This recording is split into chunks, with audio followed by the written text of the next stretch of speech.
Story 35.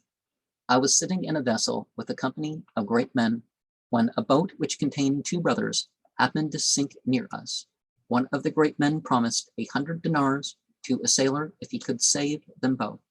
Whilst, however, the sailor was pulling out one, the other perished. I said, he had no longer to live, and thereupon delay took place in rescuing him.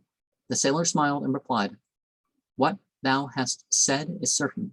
However, I preferred to save this one because, when I once happened to lag behind in the desert, he seated me on his camel, whereas I had received a whipping by the hands of the other. When I was a boy, I recited, he who doth right doth it to his own soul, and he who doth evil doth it against the same. As long as thou canst scratch the interior of no one, because there are thorns on this road, be helpful in the affairs of a dervish, because thou hast affairs. And dervish comes from a word of sitting on the sill, the doorway or whatever, or the windowsill, or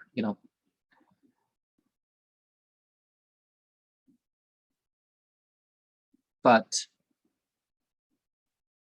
sometimes the person who dies a death like drowning or fire or whatever, they have atoned via that, and they've attained merit, even to the point of being as if a martyr.